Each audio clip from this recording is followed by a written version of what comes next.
Alright, hey guys, so we got a few new cards I want to go over. I'm just going to jump right into it. Two from yesterday, two from today, and I think we might have found our first kind of combo piece in Elestrals. So let's go in. So first we got Circle of the Sky. You can nexus up to two spirits on your field. If you successfully nexus this from your effect, you can draw a card. So it doesn't say that you need to nexus two. It just says up to two. So if you nexus one, you still get to draw that card from the way it's worded. It's an invoke rune for one cost. Looks like a nice little board manipulation card. Move around some spirits. We don't know exactly how Nexus works, but going from like State Temper and stuff, we can Nexus spirits onto other Elestrals.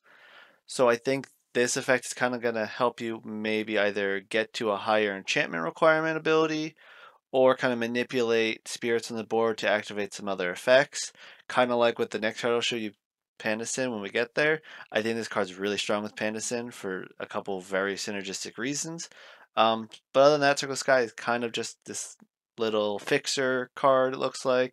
Help you move some stuff around, maybe get some of their abilities off, and it pays for itself in a sense of you get to draw a card from it. So you use it, you're not going down cards, and you get to do some board manipulation for a one cost.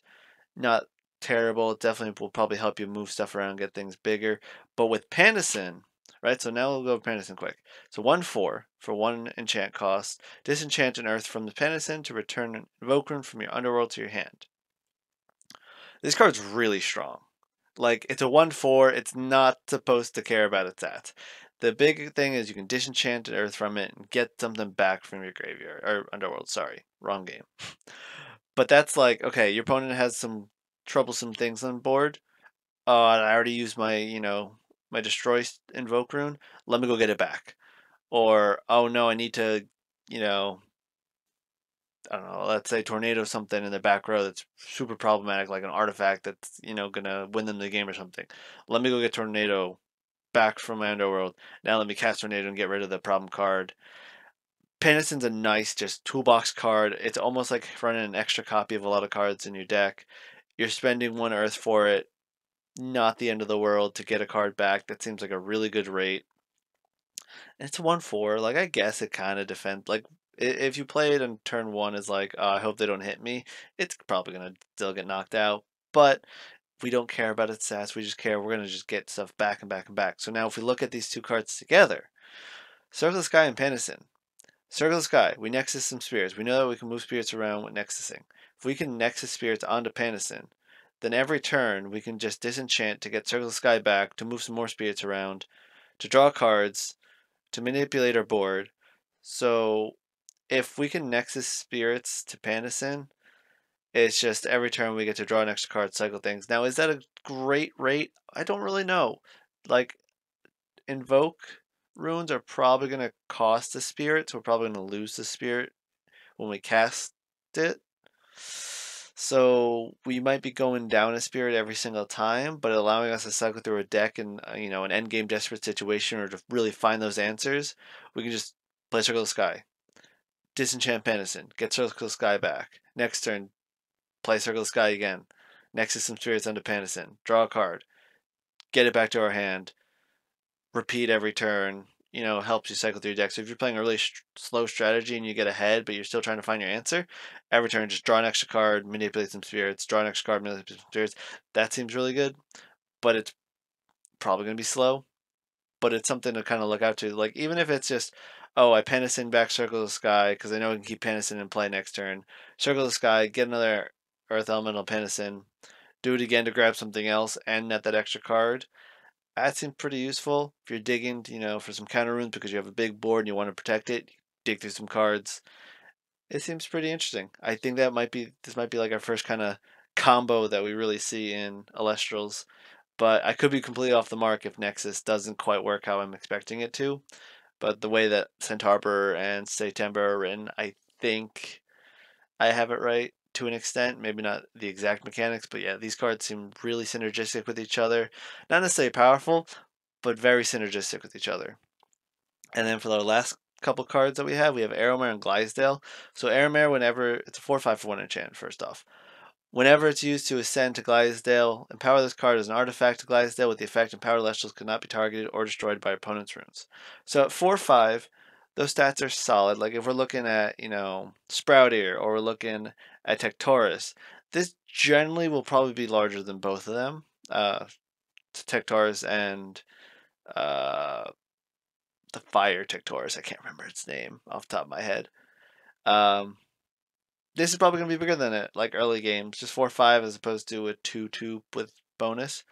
But other than that, it's basically just has no text box unless you specifically have a Glysdale to play.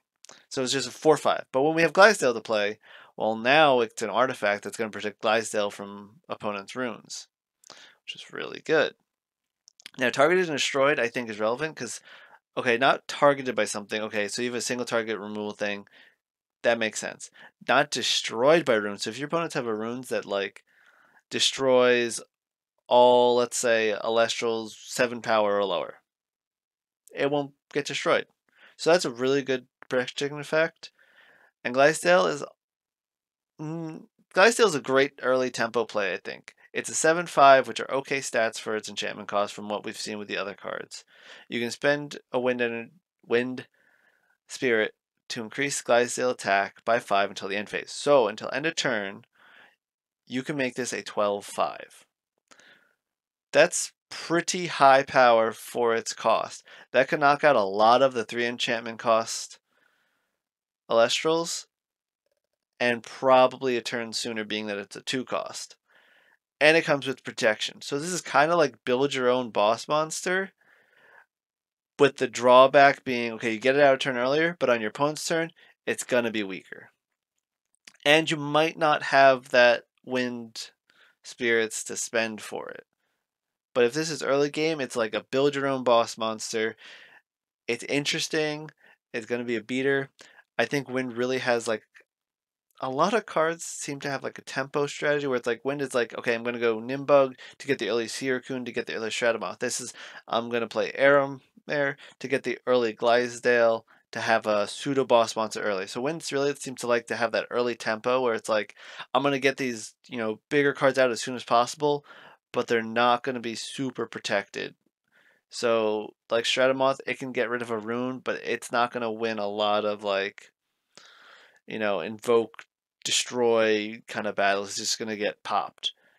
This one kind of does the opposite where it's like, okay, I'm not really disrupting my opponent's runes, but they can't pop me with runes, but it's going to lose combat on your opponent's turn. So if your opponent attacks this, it's a 7-5, it's probably going to lose. If it's 12-5, it'll probably be on par. So on your turn, it's great. On your opponent's turn, not so great. Build your own boss monster. I think that's fun. Definitely interesting card. Definitely got some tempo play. And Wind also definitely seems to like to mess with the opponent's runes. And we see like Thunder like to mess with opponent's counter runes. So I think we might see like some Earth Wind kind of tempo control ideas, or maybe some Earth Thunder, just hard control, lockdown plays. It'd be interesting to see what else we get later on this week. And we are going to get the rule set sometime this week, officially properly written down. I'm going to take a look at those when they come out, and I'm going to see how they line up with what my made-up rules were and my joke video was. So far, I've got deck size right. I've got defense positions right. Like, I got a bunch of really janky little things correct. I like to see what else I got. Even though a lot of that video was a joke, it's interesting that I'm getting some stuff right. But yeah, I'd like to see what you guys think of these cards. I definitely think we're going to see a lot of like combo or just kind of extreme value plays with our new Pandasin. And maybe, since these are kind of beta test cards, maybe we see Pandasin go up in cost a little bit and get new stats. I don't know. But it just, yeah, these cards seem pretty good. I think that Pandasin is going to be, out of these 4 cards, Pandasin's going to probably be the most quote unquote abusable card. But Circle of Sky is probably going to be the strongest card out of these 4. We'll see what else we get, though. So I hope you guys have a good day. And yeah, see you next video.